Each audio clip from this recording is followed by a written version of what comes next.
Alors, on va voir le raisonnement par récurrence. Donc ça, c'est un exercice de terminale. Donc, mettre le truc en rouge. U indice n, une suite définie par son premier terme, U indice 0 égale 1,5. Et la relation de récurrence. Voilà. U indice n plus 1 égale U indice n 2 moins U indice n. Alors, il y aura des trucs à démontrer par la récurrence. Mais déjà, au départ, il faut étudier la fonction f définie de R dans R par f de x égale x moins 2x. Hop, là, x, 2 moins x. Oui, 2 moins x, voilà. Alors, il faut montrer que f est strictement croissant dans l'intervalle 0,1 et que pour tout x appartenant à 0,1, f de x appartient à 1. Donc, déjà, il faut montrer que 1, f est strictement croissante sur 0,1, que f de x appartient à 0,1. Pour tout x appartient à 0,1. Alors, donc ça, on va pas perdre notre temps. Du coup, f de x s'écrit 2x moins x carré. C'est une fonction polynôme et dérivable. Ok. Donc la dérivée, c'est moins 2x plus 2. Ok. Donc si je mets le 2 en facteur, ça fait un truc comme 1 moins x. Ok. Maintenant, c'est quoi montrer qu'il est strictement croissante sur 0,1. D'accord. Donc maintenant, je fais si x appartient à 0,1. D'accord. Alors, si appartient à 0,1, ça veut dire que 0 fait égal à x fait égal à 1. Donc, moins x, 0 supérieur à moins x supérieur égal à moins 1. 1 moins x, 1. 1 moins x, 0. Voilà. Donc, on a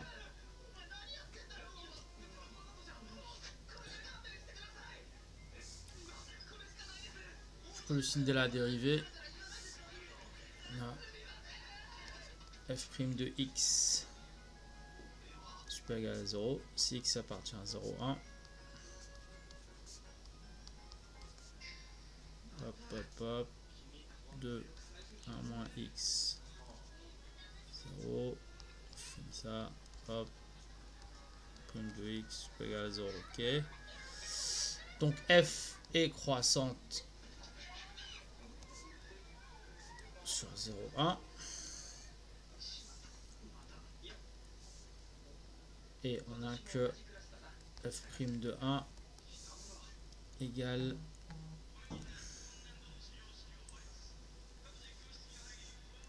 f' de 1 égale 0.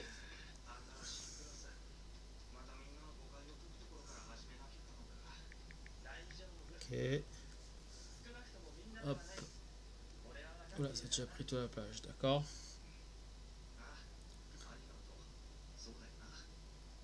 Bon, j'ai pas fait le strictement, voilà. Bon. F' de 1 égale 0.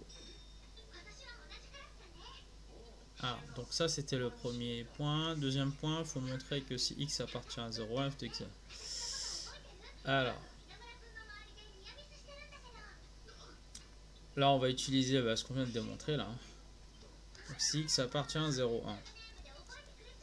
Donc voilà, toujours le truc de terminal. On peut pas. Les trucs qui vont pas aller loin. F de 0 inférieur égal à f de x.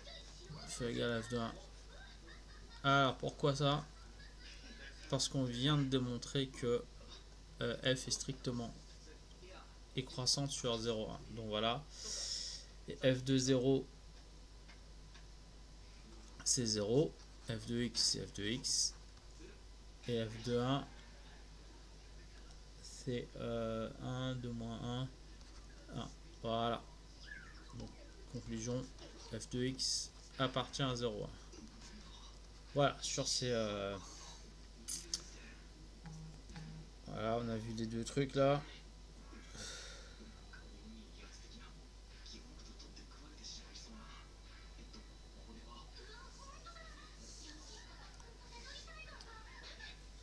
Donc ça, on va commencer...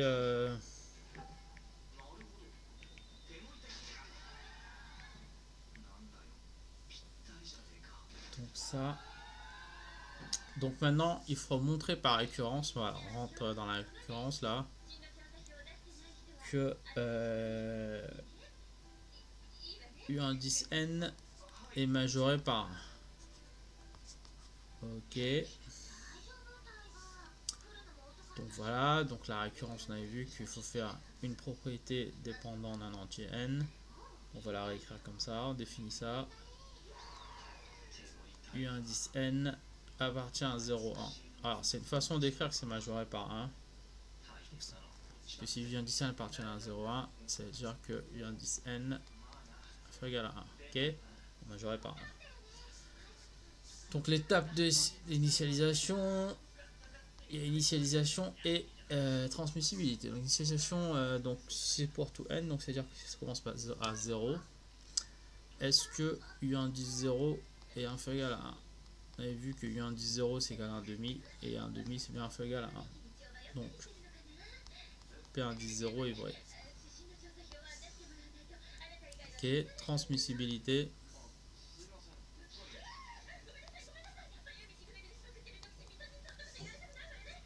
Alors qu'est-ce qu'on voit? Donc soit n un entier naturel quelconque. Du coup voilà, on suppose que P indice n est vrai. Ok. Voilà, on suppose que c'est vrai.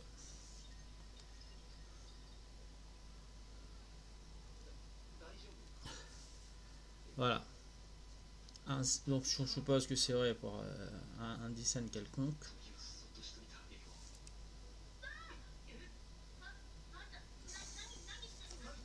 Alors, comment on peut... Du coup, il faudra montrer que U indice n plus 1... L'idée, c'est de montrer que U indice n plus 1 fait égal à 1. Maintenant, on sait que P indice n, c'est vrai. Donc, on sait que U indice n appartient à 0, 1. D'accord? L'idée, voilà, c'est de revenir sur cette fonction, là, f de x, là. Et on sait que si on prend un élément x appartient à 0, 1, alors f de x appartient à 0, 1. Donc, voilà, c'est là. Utiliser ça. Alors, f de un appartient à 0, 1. Et f de un, c'est quoi?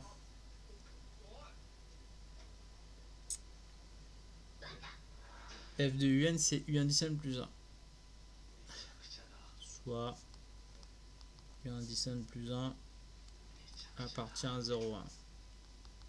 Donc U indice n plus 1 fait égal à 1. Voilà. Qui prouve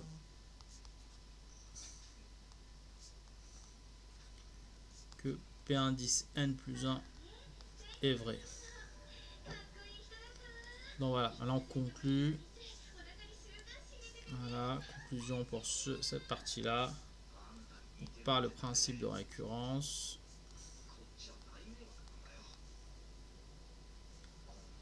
On déduit que la propriété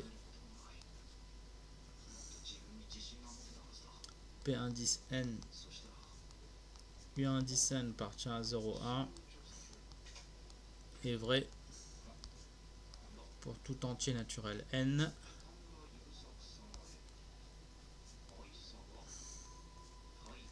Voilà. Donc on peut dire que la suite U indice n est majorée par 1. Voilà. On verra la suite après.